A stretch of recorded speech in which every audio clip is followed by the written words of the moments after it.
Good afternoon, everyone. I just want to make sure that the slide's a little bit misleading. I will not be presenting the entire federal framework to end youth homelessness, especially not in 10 minutes. A little bit of I moved those slides to Jennifer a little too fast. What I will be doing is talking about one piece of the youth amendment, the youth framework, which is the youth intervention model. So, as you may all know, Opening Doors is the federal strategy to end homelessness. And updating Opening Doors a couple of years ago, a goal was set to end youth homelessness by 2020, and this really began what I think is an unprecedented effort among federal agencies, and we started this in the fall of 2011.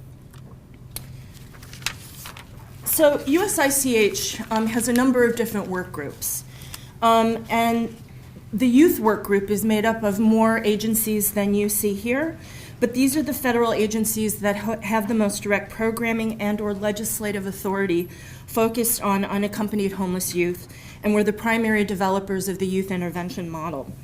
I salute the staff from these agencies for the countless hours they spent to come to agreement on a framework that works for all of our agencies, and we did this in a relatively short period of time. The other reason why this effort is so unprecedented is that the plan was approved by the secretaries of each of the 19 agencies that make up the Interagency Council. It's also a priority of the White House, so there's really an amazing amount of support for the plan and a high degree of collaboration and activity over a short period of time that's continuing. So when my colleagues and I started to assess capacity across the agencies, two strategies emerged.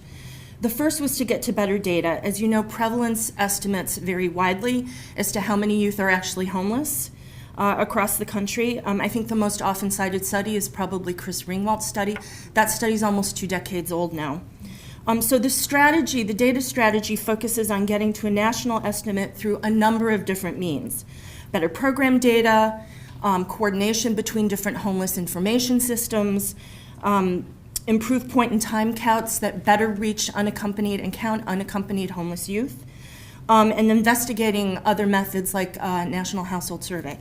That is all I'm going to talk about today in terms of the data strategy. And I'd like to say, too, that in the future there will be more webinars on the intervention model, and I encourage you to participate in those because they will give you a lot more detail than I'm able to give you today.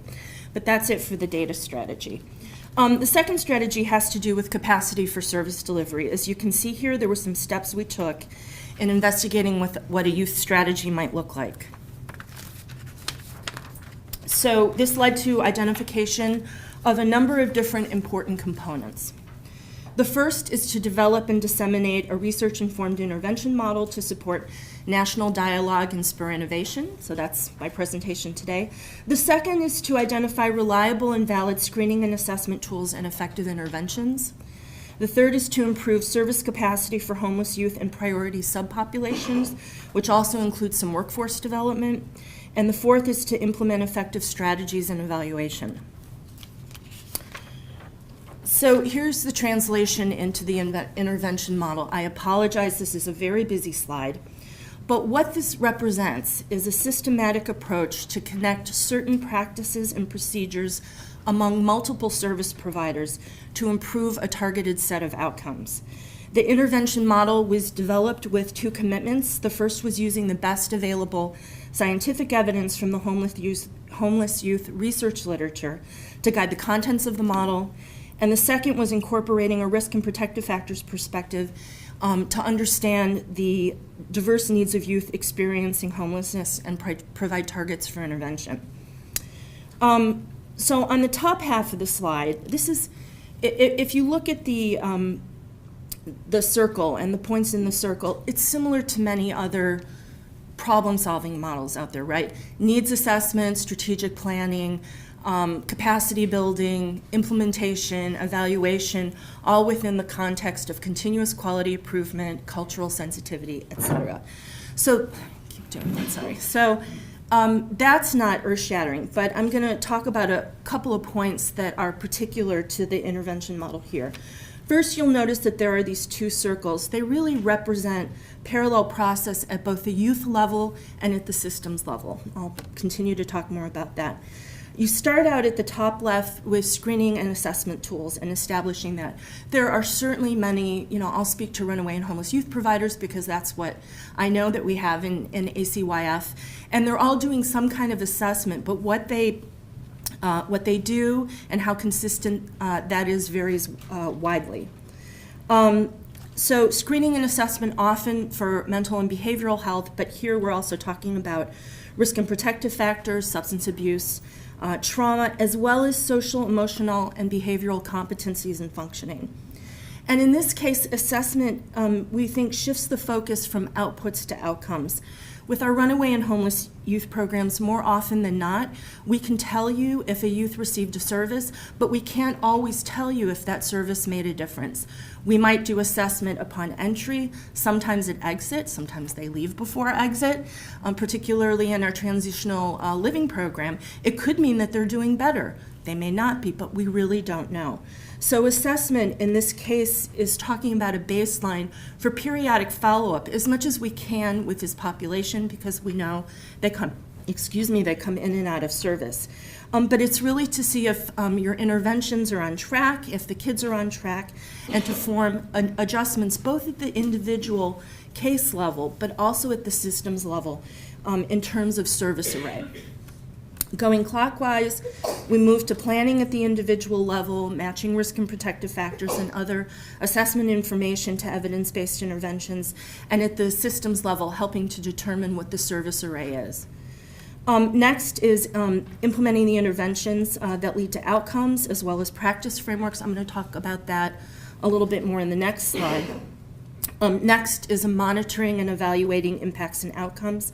And lastly, though, it's really throughout the implementation of all of this is the CQI component, right? Revising, tweaking strategies on an ongoing basis. So here's a closer look at the bottom of the previous slide. What we know from the literature and from practice is that not all youth experiencing homelessness are the same. There have been efforts to develop typologies of youth. We've talked about runaways versus throwaways versus couch surfers. I think in recent years, the typologies have become more sophisticated. We, in reviewing literature, focused on Norwedo Milburn's three-cluster typology. I know there are other people that have different ones out there.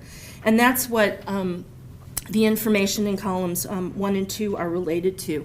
In that typology, homeless youth break out into 3 categories, and this suggests levels of risk that can inform intensity of services, the types of services, and overall service array. So you see the 3 groups there. Risky is the highest risk, lowest protection. Lower risk is least risk, more protection. The other group falls somewhere in the middle.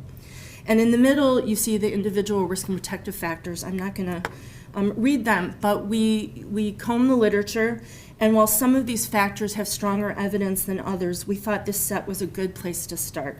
Again, and this goes for the risk and protective factors, it goes for the whole intervention model. It is research informed, but is untested. It's a conceptual framework that we hope to test and that we will continue to tweak as more information becomes available. And what you see in number 3, implement, it's not just about the interventions, but also practice frameworks. At the top right are buckets of interventions or broad service array. And the practice frameworks are important. We heard people in the last panel talking about positive youth development to enhance competencies and skills. But also, we think trauma-informed care is important because we know all of the kids have been traumatized, some of them in different ways and over again.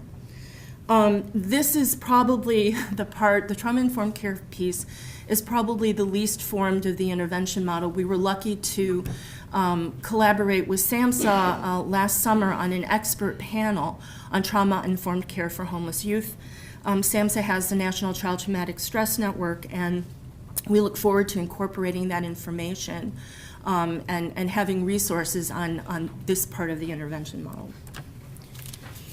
So we believe that through implementation of the intervention model, we'll be able to reach the 4 core outcomes that are important to each of the agencies that are part of the USICH youth work group. So as Mark said, we all have a little piece of the puzzle, but in the end, these are the outcomes that we're all hoping to get to for youth to be able to make a healthy transition into adulthood.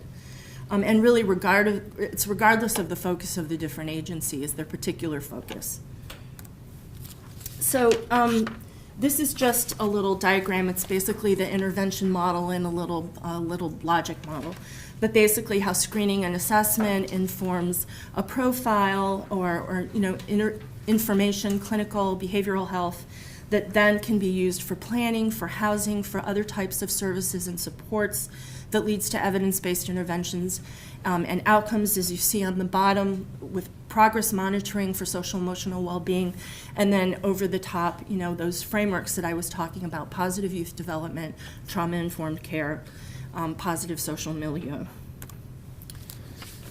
So I'm going to touch on this briefly, but there are some vulnerable populations of homeless youth that we identified as part of the youth strategy needing particular attention due to their overrepresentation in the homeless youth population. I think you're all familiar with them.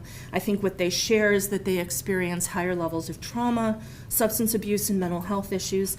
They're really what we consider the most vulnerable. The representation in the populations with foster care, it's 20 to 25%, and then upwards of 40% for LGBTQ homeless youth, with those other populations falling somewhere in the middle. So, in summary, we think the intervention model can help us get to meaningful and measurable improvements and outcomes over time by anticipating youth experiences, their needs and their challenges when they walk through our doors and when we meet them on the street, improving the data we collect and rethinking the structure of services and systems, and utilizing resources wisely by descaling ineffective practices and taking to scale evidence-based and evidence-informed interventions. This is a real priority of the Obama administration, using evidence-based interventions. And we're going to do all of this by 2020, so to end youth homelessness. So I realize this was really quick, and there's not a lot of detail on the how.